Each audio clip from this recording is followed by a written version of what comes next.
Good evening, everyone. My name is Buffy Squires and I'm the Community Engagement Coordinator at Musculoskeletal Australia. I would like to warmly welcome you to our webinar tonight. I'm so glad that you can join us. I'd also like to thank our generous sponsors, Peninsula Hot Springs, for helping us bring this webinar to you this evening.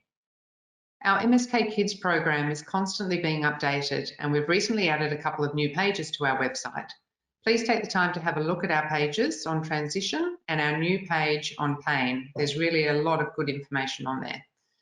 You'll also be able to view past webinars, check out our primary school resources, and find contact details for our free MSK helpline where you can chat with one of our terrific nurses. If your child is aged between 13 and 20, you may also like to check out our new online chat group, Teen Talk. It's run through Discord, which, if you have teenagers, they're likely on already. It's a great place for teens to come together and chat with others who get it. You can find more information on our website, or if you'd like to talk with me, please feel free to give me a call or drop me an email. I'd also like to draw attention to our first Rattle Your Bones Day, which is coming up on 31st of October, which is Halloween. Rattle Your Bones Day is an outcome of our 2020 survey, which identified that people with musculoskeletal conditions often felt invisible and that the general population was mostly unaware of the impacts of these conditions have, especially for our kids. It was here that the idea for Rattle Your Bones Day was born. Our vision is that over time, Rattle Your Bones Day will become synonymous with Halloween and help make invisible conditions like juvenile arthritis, lupus, back pain and scleroderma visible and understood. This year, Rattle Your Bones Day will be celebrated online, so please jump on our website, find out how you can get involved. We'd love to see you there. So tonight, we're lucky enough to have two presenters for our webinar, and to ease any confusion, both of them are called Nicole. Nicole Haynes is the National Paediatric Chair of the Australian Physiotherapy Association. She's also a paediatric physiotherapist at Q Paediatrics in Queensland. Nicole works in private practice, including working at Arthur House, which is a multidisciplinary paediatric rheumatology clinic, as well as working with SKIP, supporting kids in pain, to deliver a community-based multidisciplinary group pain program for children. You can find that information on the pain page on our website. Nicole Pates is also a paediatric physiotherapist and the Western Australian Paediatric Chair of the Australian Physiotherapy Association. Nicole is also founder of Western Kids Health. Western Kids Health is a health community designed specifically for babies, kids and teens. It's a dynamic, collaborative and custom environment designed specifically for children and their families. Nicole has extensive experience working in rheumatology and chronic pain. So without further ado, I will hand proceedings over to the two Nicoles, and thank you for joining us tonight. Thank you, Buffy, and yeah, thank you MSK Australia for having us tonight and letting us present to you. It's really a privilege to us and an honour for us to be able to do that. We hope that through the information you get tonight, it might help you to take some steps forward or support you in your journey of being active with pain. So we're going to start tonight just with a couple of polls. So the first one we want to, these are just to get to know you a little bit. So if you could tell us how old you are. So if you just enter that into the poll. Great, thank you. So we've got lots of parents online. That's fantastic. And then quite a few in the 20 plus, and then a few young people. Excellent. The next poll we've got, and I guess for the parents, you'll be reporting on what condition your child has, but if you could tell us what condition that you do have if they're listed there, or other if they're not listed there. Great, so all right, quite a few JIA, but a lot of others there, and a few hypermobility and chronic pain. Okay, Excellent. Thanks for doing that. And I guess for all the parents in the virtual room tonight, hopefully what you'll take away from our presentation is just maybe some language and some information that you can then use to support your young person who has pain in being a bit more active or maintaining their activity, whichever one it is that you're trying to do. So we've got the first couple of slides, which are probably, you've probably heard all of this before. We just thought we'd just sort of give that, very basic definition of what chronic pain is or what persistent pain is. So, as far as pain, persistent pain goes, it is pain that does go beyond the expected healing time.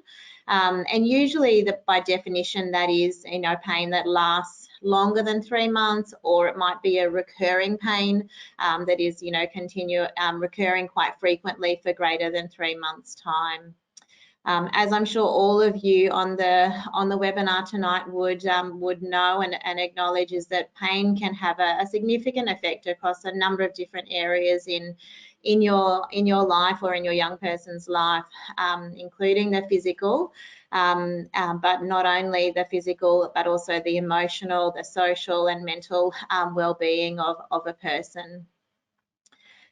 You all have probably gained an appreciation of how complicated pain is, and that it does involve changes to the central nervous system, that we're not dealing with just a peripheral mechanism, that there is that central involvement whenever we have pain that is around for a long period of time. A couple of pain statistics, and we didn't put a lot into this. Again, it's more just acknowledging just how common, pain is in young children. And it is hard at the moment. The research is, there's such variability in the research to really understand how common chronic pain is in children. And some of the research, varies between 10 to 60% of young children, are suffering from chronic pain. I think sometimes we know that for some people they will have chronic pain, and then and the functional impact may not be quite as severe as others, and some people will have a very significant functional impact relating to their pain. The most common types of pain in children is a little bit different to adults, especially in regards to abdominal pain and headaches. So they are two of the most common types of chronic pain in kids, followed by musculoskeletal, which will encompass a lot of the people on here tonight with JIA. So we won't bore you anymore with any sort of, facts and figures around pain. We really want to get into the nitty-gritty of pain and physical activity. And Nicole Pates is going to take over from here for a little bit, so I'll hand over to her. Hi everyone, it's nice to speak to you tonight about pain and being active with pain. And it's really helpful that you guys fill out those polls, because I can tailor a little bit more of this content as we go through, specifically to JIA as well. So when we are all injured or sick, our body does something really interesting, and I'm sure you've all heard of by now. Nicole Haynes just spoke about, we have central and peripheral bits of our nervous system, so our brain being central and our nerves out into our body being peripheral. And when we get sick or injured, our bodies and brains are spectacular at firing up that danger system, because it wants to know more about what's happening, whether it's the sprained ankle or whether you have a cold or a flu. And so what it does is, if you think of the danger, if your body is a house and you've got lots of these little lasers going around to detect danger, but when we're sick or injured, it fires up that danger detection system and increases it, and has more lasers, which Nick will just click the slide now to, yep. So it has even more lasers when we're sick or injured, because it wants to know what's going on. And I'm sure all the parents listening will have remembered a time where they were sick with a cold, and they got out of bed and they were walking, my legs are aching, or trying to go up the stairs. Why are my legs aching when I have a cold? There's nothing wrong with the muscles in my legs, but I'm all aching and everywhere, and it's that danger system really firing up, saying, nope, stop. We need that energy for healing. and recovering the same as a sprained ankle and or other injuries. And what happens with injuries or illnesses and even JIA flares, once the flares are managed by the medication, is once that's under control, those lasers then start to turn off again. So it goes back to your regular danger detection system. So instead of picking up everything, it goes back to just picking up things when it needs to be picked up. And that's what happens all through your body. So if we move, but for some people, what happens is, for some people, even when that sickness or the injury goes away or heals, those lasers stay switched on, and that you're feeling a lot of pain, but it's not proportionate to what's happening in your body, and it makes it hard to do the things you normally do. So you go out and try and be active, and you start getting either pain in those joints or pain in the muscles, and you stop and you rest, and then you kind of your muscles go on a little bit of a holiday, your fitness, you lose fitness, and the next time you go out to try and do that exercise again or that activity, it's even harder, and it still hurts, and so you stop. And what happens over time is that you kind of be able to do less and less and less. And so some people either boom or bust, and some people just go, well, it's just too hard, I'm just not going to do anything. And you can mix between the two as well.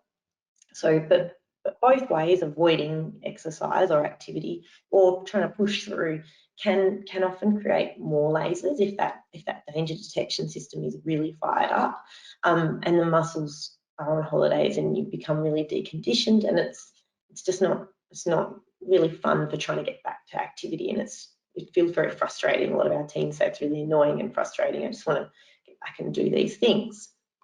Our brains do something quite interesting too. So if you think of every time you go to try and do something, you start hurting. It's like it's playing the same song over and over again. So if I say to you right now, baby shark doo doo doo, lots of people, maybe not the parents, I might have to start singing. It's the song that if you just hear a tune or a couple of words from a song, it creates kind of this network of roads in your heads, which brings back a memory, and you're like, oh, she's going to sing Baby Shark, or she's going to sing It's a Song That Never Ends, that really annoying song. Oh no, now it's in my head, I can't get it out. And that's the way our brain works, using knowledge and memories and our senses, is to try and predict what's happening in our environment. And if you're constantly trying to get back into activity and still feeling pain, what happens is that road becomes more of a freeway and a highway. So even kind of just starting out and trying to think about going outside for some people, or just getting back to moving, or, you know, it used to be running that would hurt, and now it's just walking down the street and using my legs. It's like every time you start to do that same movement, you're ending up at destination pain. That's already a prediction in your body. Your danger system's fired up and you're already on red alert for that. I hope that makes sense. If it doesn't, please make sure you're asking the questions, and we'll hopefully address it a little bit more at the end. So what we tend to see is that if you look at the graph here on the, this is my little fun graph with my roller coaster, what happens is you start off doing lots of activity and it hurts. So you rest, and then you try and get back into it, but you don't do quite as much and it still hurts, so you rest. And then over time, what we see is it takes less activity to trip that danger, or the lasers, to trip the lasers in that red alert system. And it takes actually a longer rest to recover from those big flares in pain. This is a bit, so over time, it takes less activity to trip that alarm, and the brain roads become highways. Now, so how do we get back to being active? Well, we kind of talk about the upward spiral, so going up the other way, so slow, gradual build up, little bits often, and trying to work to find your child or your unique threshold that you can do, that you kind of like trying to dodge the lasers. So you're doing a little bit but not tripping the alarm, and we're not kind of shifting that focus off the pain because it's not giving you that accurate message about what's happening in your body, because getting lots of pain, but it's not representative of what, if there's, you know, the injury is healed, the sickness has gone away. And so what we see is that it's a little bit over time, it's not perfectly up, and it can be different for each condition. So for for kids with juvenile arthritis, it depends if you're in a flare or if you're in remission, or like not in a flare. Then lots of kids that I see that are in a flare will manage very differently, and if their flare's gone away but they've still got pain that's ongoing afterwards. So that chronic pain that's stuck around after the flare has gone. Whereas if they're in a flare, we'll get back in with their rheumatologist and make sure we sort that flare, and then gradually build them back into support as well. But one really cool thing that I love working with kids with JIA is that when you do resistance training, so strength training for your muscles produce sort of their own anti-inflammatories, which are kind of like helpful for that autoimmune, like to help keep that healthy, and are really good for the joints. So we do lots of strength training with our JIA kiddos. And sometimes this finding this threshold where you're not tripping the lasers, or you're not automatically jumping on the highway, and like it's really tricky, and using a therapist to support you to help find that is sometimes, or someone in your life is quite helpful. But if we move on to the next slide, the other really cool thing is that your brain keeps growing until you're about 23. Like, you know, we still can learn things when we're older, but in that age bracket, especially in your teenage years, it's amazing what's happening in the brain and the way your brain's growing and forming new connections, and it has this super ability to adapt. So that's the coolest thing about working with kids and teens with pain or with different conditions, because we can find new ways to do things, and we can help shift and help that brain sort of figure out new pathways, so like create a new road, and it just takes a little bit of time and patience and persistence. So I guess then from there, we sort of want to make sure that our young people understand, you know, what's the importance of being active, and why would I, you know, bother to be active when it hurts every time I head out or try to sort of, you know, to increase my activity.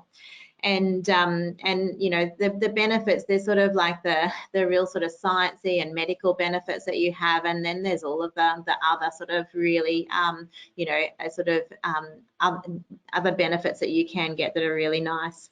If you have a look at some of those images there, you've got your, you know, your cardiovascular system, your heart and lungs, you know, even the blood flow through the periphery as well will improve as you are more active and do use exercise.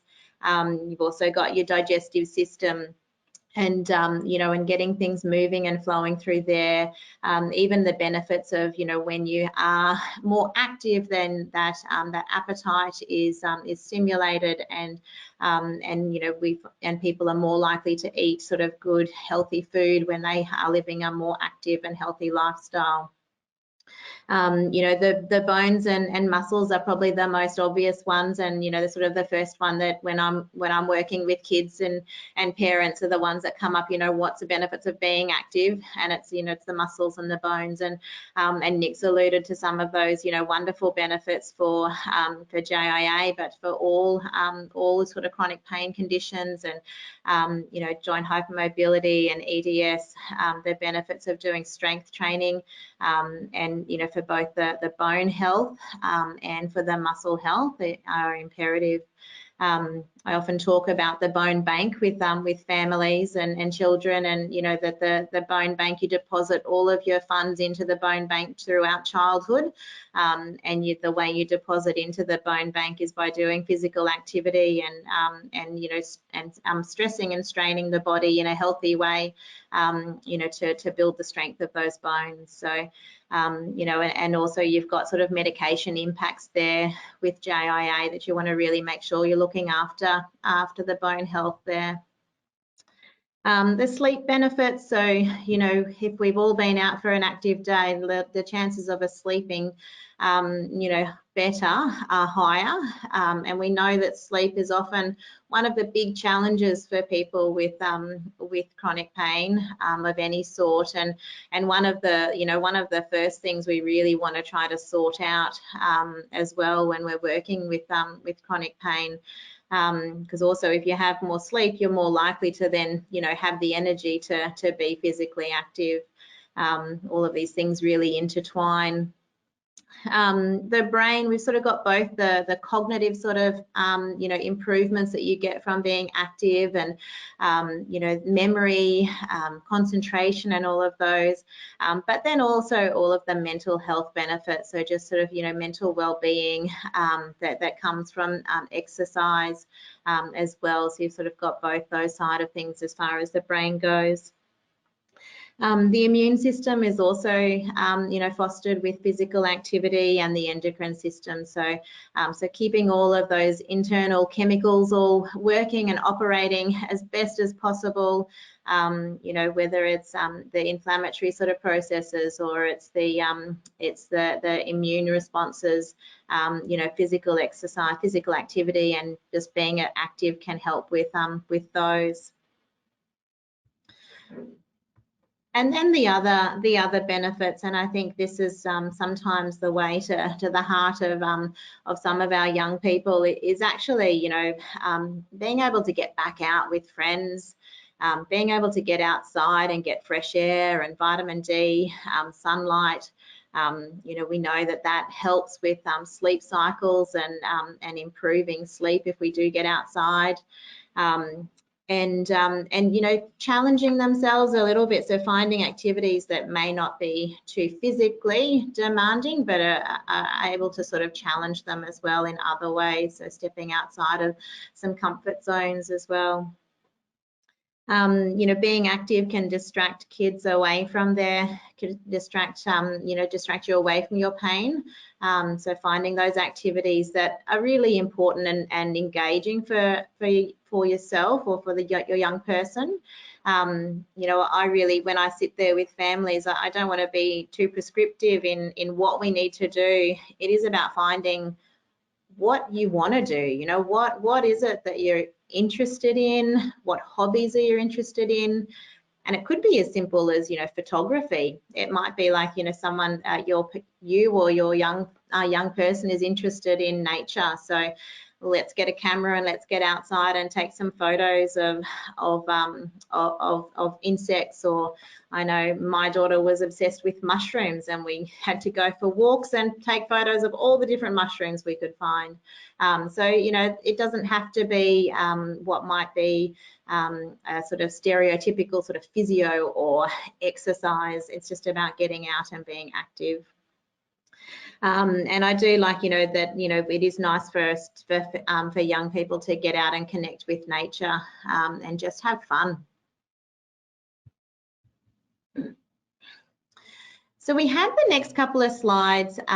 We were planning to use these as a poll, but we were unfortunately not able to put as many options as we wanted to into the poll. So we've had to abandon that idea. And what we've put in on this slide is some of the ideas and some of the things that we commonly hear from young people and from families of what might stop them or hold them back from being active or getting involved in exercise. So what we would like you to do is just use the question box that you've got, and please put something in there. It would be great for us. We really want to hear what's held you back in the past, and get those real life experiences. But yeah, what is it? And it might be on this slide. It might be other ideas that you have of what stopped you from getting active, being active, or maintaining your activity levels. So we'll just give you a few minutes to put those in. And I guess while we're doing that, without sort of just reading them, but you know, the barriers can come from so many different areas. It's not, you know, I mean, the pain is one barrier and often a really big one, but that can then, you know, elicit some things like, you know, fear and being, you know, uncertain of your abilities and lacking confidence to sort of get back into things. Some of the barriers might come more from a social perspective, where, you know, you've got some friends that are really, really, really active, and you can't sort of join in with them because they're so fit and active, and you've sort of changed from where you are, where you sort of sit now. And someone's written that they'd rather watch YouTube all day, and I guess, you know, look, yeah, there is other things that we do enjoy doing, isn't there? But I guess you know, trying to sort of work out, well, what is something that I might be interested in, or you know, or starting to understand what the benefits are of doing maybe just a little bit, and, you know, not challenging yourself to get out and do an hour's worth of exercise. It could be just, you know, small little 5-minute blocks of activity. Some of the other areas, I guess, so we've talked about the social, they might come from constraints from other people as well. So there might be other people in your life that that, you know, aren't comfortable with, sort of, they're worried about you as well. So it could be family, it could be friends, or it could be school, that might sort of, you know, feel like, you know, oh, you've got JIA, and they don't really understand it or know what it is. So they sort of think, oh, you can't do PE, or you can't do this, or you shouldn't run around at lunchtime. So so sometimes that, you know, educating people about, you know, what you can and can't do. So I might get Nick to sort of have a look. I know she's been looking at some of the question answers, I should say. Here's one for you. They're very, what we hear so often, and it's so tricky. There's not one solution. Like, there's not, I wish there was a magic wand that I could wave and make it better. But so not wanting to overdo it, and also worrying that if I will try something and realize I'm not capable of doing it anymore. So it's when you've had time off from doing something and you going back, and you might realize you're not at that, and that's really hard as well, because being part of being a kid and a teen is growing and changing, and especially for girls, when they go through puberty, your body grows and changes, and that for boys, your muscles and your bones and your height and weight and muscles all sort of strengthen at the same time and go together. But for girls, you tend to grow taller and then put on weight, and then your muscles gain that strength in the last part of puberty. So it's kind of like a delay, rather than the boys, that it all happens sort of sequential, like together. And so you can kind of feel like this is really tough. I feel it's even harder than it was before, when I was sort of 10, 11, 12, and it's really tricky. But it's a normal part of puberty, but it's often compounded when you have pain and you've stopped doing something for a little while, and you become even less fit and less strong than you were before. So it is a bit tricky. What do you think, Nick? Have you got any other? Yeah, and I guess there's sort of a bit of a theme. The biggest thing seems to be sort of like, yeah, finding that safe level. And Nick sort of talked about the threshold level, and I often say, you know, finding that what is safe to do is really important. And everyone's sort of safe level is different. And adjusting your expectations. I remember a story of a young patient of mine who wanted to get back to bike riding, and pre chronic pain, she could ride, you know, 25 kilometers, and it was easy and it was great and she loved it. And for her, it was she had to overcome that that expectation that she couldn't start at that same level, like it wasn't sort of going to be achievable to just get back into it and expect her body to be able to do that. And it took a while to sort of to work out, okay, well, you know, it's okay to go for a 5-minute bike ride, and doing that is a good start. And then from there, you know, and it's always, like I said, 5 minutes there, but it'll often be, you know, what do you think is safe for you? What do you think, you know, you can do to start with? And sometimes we get it wrong, but, you know, it's a good, you know, start somewhere, and then from there we let the body adapt, get used to it, and then sort of increase from there. And I think that's the same. So someone sort of put, you know, that there's, you know, it's hard to walk and because of a sore foot. And so then, you know, you think, well, I can't walk. It's really challenging to do things, but there are alternatives. And, you know, being in the pool is one option if mobility is that challenging, and finding, again, that safe level of weight bearing that is manageable. But also, you know, doing exercises that don't involve too much weight bearing to start with, so that we're really, you know, still exercising and working towards the goal of increasing our weight bearing, but we're not starting at that point if that's a real challenge to start with.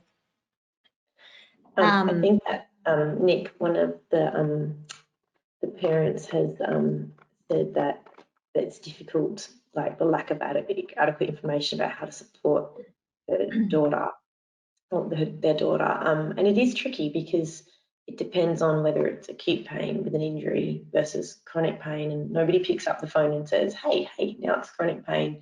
We kind of do things a little bit differently to help kids get back into it. And being a parent myself, and I know Nick, you too, like when your kid's in pain, it's really yucky feeling, and you just want to help them get better. And making those roads and turning off those lasers and rewiring those systems is something that your child needs to do through experiences, and you're their greatest support to help them through that. But you're right, like it's tricky as a parent to know how to help and how much to help and what you should be saying. Yep, we can do this. It's safe, and if that's where we'd really encourage that therapist support to help you determine that, or your medical provider. Yeah. And I guess there's one sort of in relation to being sort of self-conscious, which comes into that, which we'd put on there as well, that we hear here. And I know, you know, finding those people that are supportive in your network, and not just Nick sort of talking about allied health or professionals, but also your friends or your family. And you know, there might be one friend in particular that might sort of understand and get you, or it could be a family member or a cousin or an aunt or someone within your network that you might be able to start with, and have them there to support you along the way. So, you know, really sort of, yeah, pulling into those resources that you might have around you. Thanks for sharing. Yeah, Nick, this is a really typical one that we hear. Is like, you love it so much and you get so excited, so you just do it, and then you go too hard. And there's actually a really cool phenomenon when you do that. When you love something and you're enjoying yourself in the moment, your brain produces these chemicals, which basically, like, even though your lasers might be going off and going like, rah, rah, your brain's like, nah, mute, I don't want to hear it. So they might be still going, but you don't hear it because your brain produces these chemicals that switch all that off for the brain. So they might be still going off, but it doesn't hear it. And then you wake up and you have that boom bust effect. So it's where that next day you wake up and the pain's worse, and you have a little setback where that pain is increased, and it really stops you compared to what it was before that.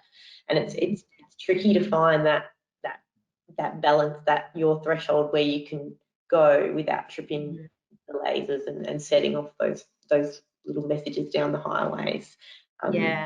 It's tricky. And hard to stop yourself when you're doing those fun things. Like, you might know, oh yeah, I know I can only, you know, play, you know, I don't know what it might be, you know, go for a bike ride with my mates for 15 minutes, but I'm having so much fun and I'll just keep going. Like, it's really hard as a kid to sort of to pull yourself back. And I guess, you know, hopefully over time, you know, we learn, and families, parents, and also health professionals can help support you to sort of, you know, get some insight into some of those, you know, those patterns of activity, and whether you're boom busting, and where you need to find your threshold and find that sort of safe zone.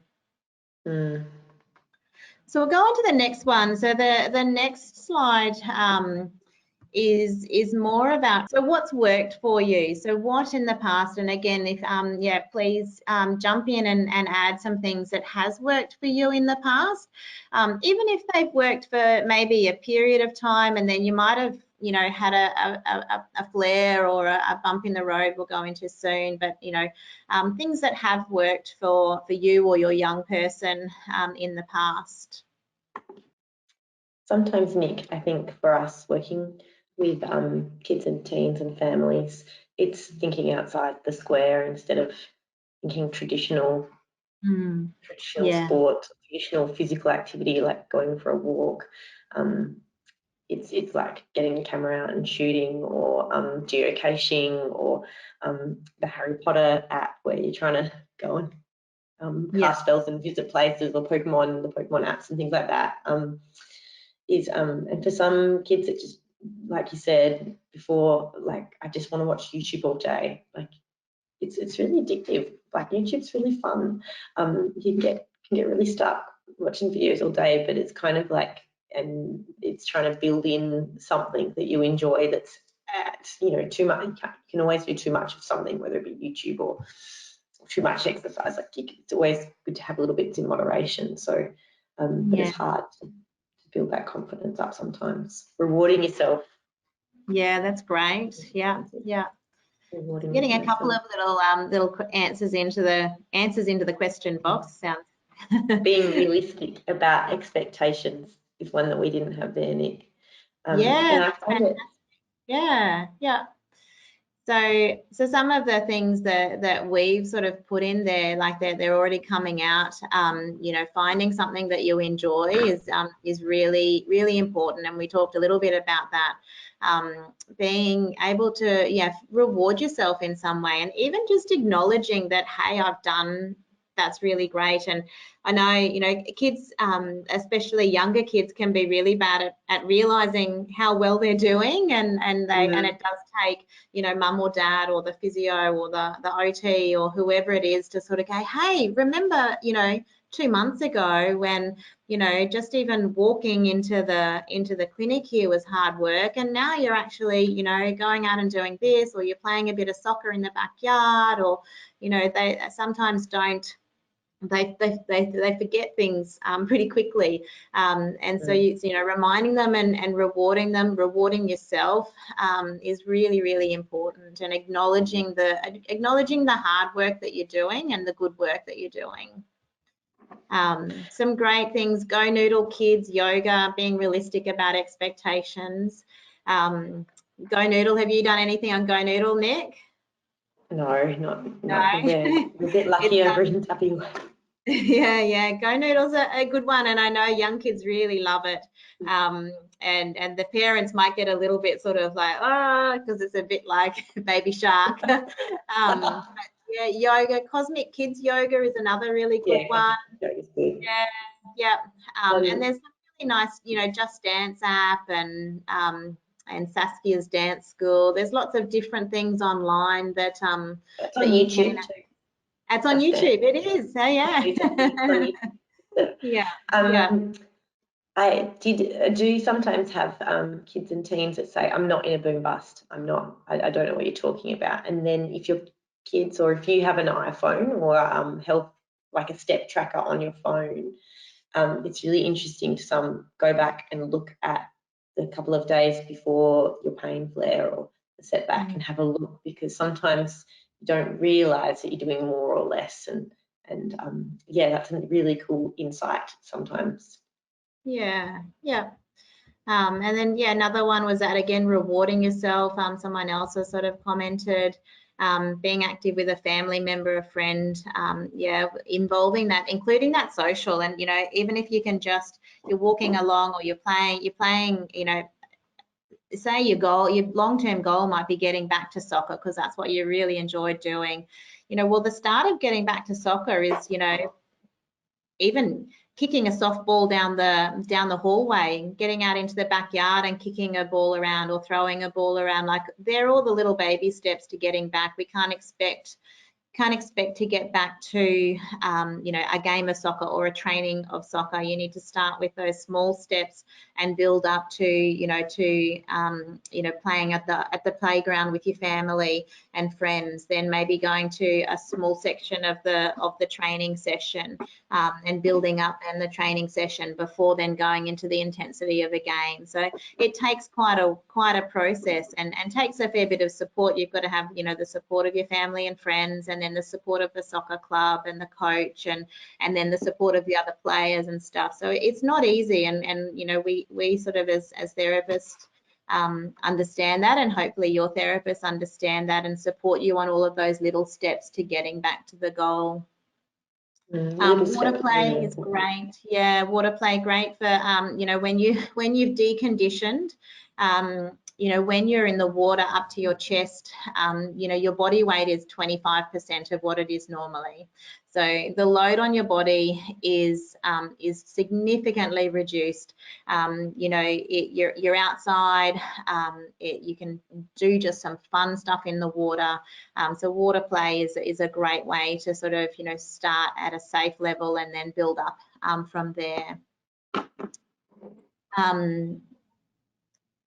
I think on our list, you know, some of the things, I think we've sort of, you guys have covered them with all of your comments, but, you know, doing a little bit each day can be really helpful, and in sort of setting a goal of just, you know, being a very small amount active, choosing an activity like swimming or Pilates or yoga that isn't too high intensity and doesn't load too heavily. And then focusing on what you can do rather than sort of focusing on the pain, and really being positive. So we'll go now on to the next slide, and Nick's going to have a bit of a chat in regards to, I know I'm going to have a bit of a chat in regards to roadblocks. Sorry about that. So we've sort of talked about this as we've sort of gone through, but you know, it's understandable. You're always going to have bumps in the road. You know, getting back into life and getting back into the things that you love is a challenge, and things will get in the way. You know, some of those things you can have control over, but other times you have no control over them. So they just happen. You know, it could be that, you know, there's exams coming up at school, so you're going to have an increased load at school. Or you might unfortunately get sick, and, you know, you didn't do anything to sort of to cause that, but it just is going to happen. And those things, you know, when you are sick, you know, your pain will get worse. Well, most likely does get worse. Even things like sleep, you know, you might, for whatever reason, you know, just have some couple of bad nights, and so your sleep starts to deteriorate again, and that will impact on your pain. So these things, you know, bumps in the road will happen, and it's okay, and it's normal. It happens to everyone, and you know, whether you've got pain or not, those things sort of jump in front of you sometimes. And really, what we sort of, you know, try to encourage then is that, you know, you take a detour, and that's okay. You know, take a little detour, take a break, try and find an alternative pathway back to where you were headed before. And that might mean, you know, it might mean taking a bit of a step back, adjusting things a little bit, you know, going back to what worked a little while ago, and then sort of, you know, starting again on that journey upwards. And when Nick had the slide with the stairs going up, there was a little dip, and that's okay. You can dip back down and then go back onto your journey. What we really want to try to encourage is not to sort of give up and sort of think, oh, you know, here we go again, is trying to keep that positive sort of, you know, frame of mind of, I've done some good stuff before, I can do this again, and get back on track. Nick, did you want to add anything on there, or? No, it's just, and I think sometimes having a plan for when it doesn't go to plan, because usually when those things happen, sometimes they're quite sudden, or you might get that flaring pain and not relate it to that you've got exams, or you've moved house, or you were sick the other day, or, you know, you had a fight with your friend. You might not relate it to those things, so you might be like, oh no, it's just random again, and fall back in a heap. So having a plan when things don't go to plan with a bit of reflection is always helpful. Yeah. And then, you know, what happens, you know, if it hasn't worked in the past, and, you know, there's, you know, so many times we hear this, that that yes, things haven't worked. So I think it's important that, you know, we sort of talked about that, getting back on track and trying to find those new roads, and really it's your support team that will help you there, and having a therapist and a team around you that really understands, you know, understands you and what you like and what's important to you, and then helping you to sort of get to those, you know, to what is important to you. So, you know, making sure you've got that team around you, and then, you know, they will help you to come up with new ideas to try and you know, build those new roads, and you know, avoid the alarm systems sort of firing, and getting back into being active. So I guess we have, I guess from here we've got our top tips, and I think we've sort of covered them throughout. But finding what you enjoy, you've said that, we've said that. Start with something that you feel comfortable with, so finding that safe or threshold.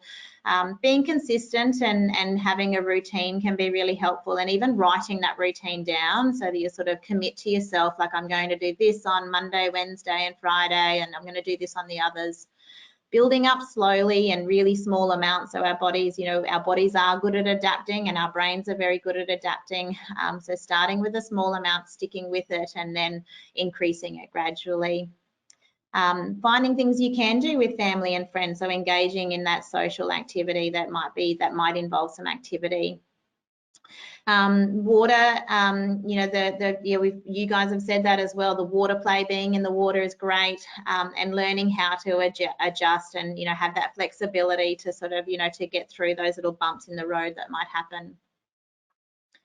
So I guess our take-home message from tonight is that, you know, it is safe for people with pain conditions and children with pain conditions to be active.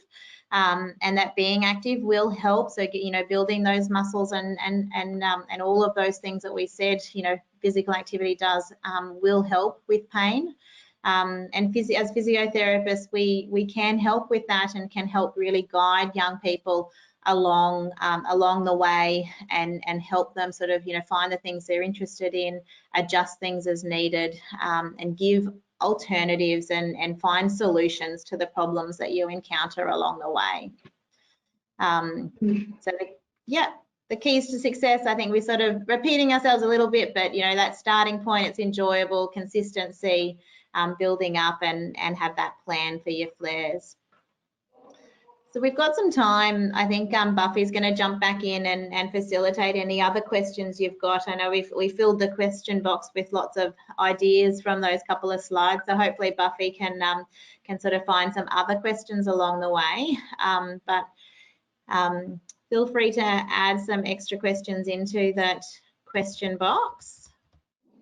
I know there was one back here I think we didn't answer, which was, if I build my muscle strength around my joints, such as my knees, will it help reduce pain and pressure on the joint? Nick, did you want to answer that one? You were talking about strength training. Well, yeah, so strength training is always generally helpful. Sometimes if you have juvenile arthritis and your joint is in flare, it's a bit tricky. So focus, like, we need to manage that flare as well. But for generally, when you have pain, strengthening is good. The knee is also a little bit tricky because it's between the foot and the hip. So you have to strengthen sort of whole of the leg as well to try and help that knee, because it just kind of bends when the foot bends or when the hip bends. So there needs a little bit of help from around it as well. Was that what you'd say, Nick? Yeah, sounds great. Hi, Buffy. Hello, both Nicoles. That was a fantastic presentation. Thank you so much. As a parent of a child with JIA and also a parent of a child with AMPS, I know how confusing it is, the whole issue around exercise and how far do you push/encourage. You know, what sort of injury might you possibly be doing? So I think this presentation will have really reassured parents that you can keep moving, do it in small steps, you know, and just keep moving forward. It's so important, and find an exercise that your child enjoys, that works for them, that they look forward to doing, and that you can do even together as a family. I know hydrotherapy was fantastic for my son in the early days when he was very, very sore and found everything hard work. So yeah, great presentation, thank you. We've got a few last questions rolling in, and we've got a few minutes left. If that's okay, we'll try and get through some of these. One here is, what are your top resources for a physio working in PEDS to expand their knowledge? Did you want to have a quick answer of that one? Well, as far as what I've done, there's not a lot of PEDS specific courses or you know, things. I've done a lot of the NOI work, and you know, sort of you will hear that you know, that with my presentation, and Nick as well. I think the other is being involved with other health professionals. So in finding those health professionals locally to you that are available. There are other sort of resources available through like the APA, the pain group as well. And also, you know, having a look at what's available for consumers as well, I think is really helpful. So, you know, the Pain Bites website, having a look at what's through there, and you know, and sort of, yeah, getting to know what is available. And then I guess the pain knowledge that we transfer from adults is, you know, I think a paediatric physio can work in pain, and a pain physio can work in paediatrics, and you know, we can cross over. And you know, it's about, for kids, I find, you know, it's the communication is the biggest thing, isn't it, Nick? We talk differently to kids and families than what you might when you're working with adults. That would probably be my biggest tip if you're new to PEDS and pain, is that go and do your own research around the cognitive development of kids and the stages and how the brain changes. It'll help you understand and better frame treatments depending on their stage of cognitive development. And also your language is often really scary, talking as you would to an adult about pain. So you've got to try and help the child understand, because if they don't feel safe to move and they don't understand what's going on, that's really tricky for them. So yeah, my biggest tip as well, apart from everything Nick said. Terrific. Yeah, no, I agree. I think that Pain Bites website is really helpful for kids. It's one that we've used a lot. We do link to it on our website, people, so have a look on the pain page. You'll find the link there. Another question that's come through is, what role should pain relief medication like Panadol and naproxen play in keeping kids active? Nick, that's a tricky one. As physios, we aren't in a place to really give advice on medication. So to answer that, I would say, you know, talk to your doctor about, you know, what could be used. Your physiotherapist shouldn't be advising you on what medication to use. That really should come from a medical practitioner. So Nick, agree? Yeah, I would agree. Yeah. Okay, another one through from, I think it might be a young person asking, do I have to stretch or warm up before or after exercise? Nick can answer this one. Yes. Warm up, yes. Stretch. All the evidence for stretching, just passive stretching, so just standing there and kind of like stretching, and that's shifted. So now we're moving before moving. We want you to move in preparation for moving. That sounds really silly, but if you have JIA and stiffness, moving yourself, that kind of, one of the kids that I was talking to that's recently been diagnosed with JIA the other day is like, oh, so my joint fluid's like that cornflower slime stuff. So when I move it, it's all runny, and then when I leave it, it goes all stiff and hard again. I was like, yeah, kind of like that. So we want to kind of warm up like that for juvenile arthritis. And then if you're hypermobile or you've got Ehlers-Danlos syndrome, if you're stretching, often just stretching your joint capsules rather than the muscles themselves. So we really encourage that sort of dynamic movement and mobility warm up. Okay, very interesting. Okay, and one more. My son's JIA mainly affects his knees, is there any exercise you would recommend or avoid? As in general exercise, do you think? Is that, yeah?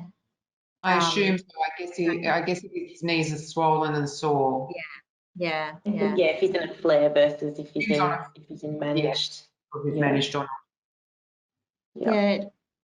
Look, I guess, you know, whenever a joint is in flare with JIA, we'll always reduce the level of impact of an activity and reduce the load of an activity, so that it doesn't mean that you necessarily do nothing, but you'll find activities that have, you know, less impact. So impact from, you know, running or jumping or leaping and those sort of things.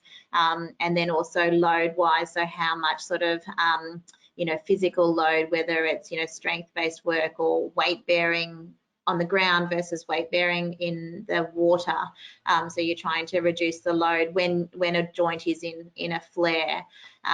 If a joint is in more of a chronic state where that pain hasn't gone away, and we know that the sort of you know, the inflammatory markers have reduced, and there's not a lot of swelling left, but the pain is still there, then we are sort of looking at trying to increase that load gradually again, which might increase, you know, the difficulty of the exercise, whether it's, you know, from a squat to a lunge walk, or from being in the water to being out of the water, yeah, or starting to do some little bits of impact work. And I think defining whether they're in the chronic state of pain versus the acute pain. So acute pain meaning that there's something happening in the body that's reflective of chronics, usually that's past now. And in that chronic state, you can't wait for the pain to go away to start, because they have those lasers are firing and there's that ongoing pain, but and inflammation's gone, like pretty much gone. And so it's trying to find a tolerable level that's not, we don't want kids to be in tears, or we want them to be able to manage, but it might not be pain-free, because otherwise you'll be waiting forever to start. Yeah, and I think that's challenging for parents, and Buffy, I'm sure you would you know, understand that recognizing what is a flare and what is maybe that sort of, you know, chronic pain, and sometimes with JIA is, you know, is there a bit of deconditioning that's happened and we're getting fatigue and around the joints and the muscles. So as a parent, you know, that's really hard to sort of be able to work out. And I do find, you know, a lot of our parents become so good at it, like they do, you know, it takes time, but they do start to recognize, you know, the behaviors of the pain. Is it, you know, really sore and stiff in the morning, or, you know, which is indicative of that very systemic, you know, inflammation being there, versus it's just there, you know, after I go for a walk, or, you know, all day.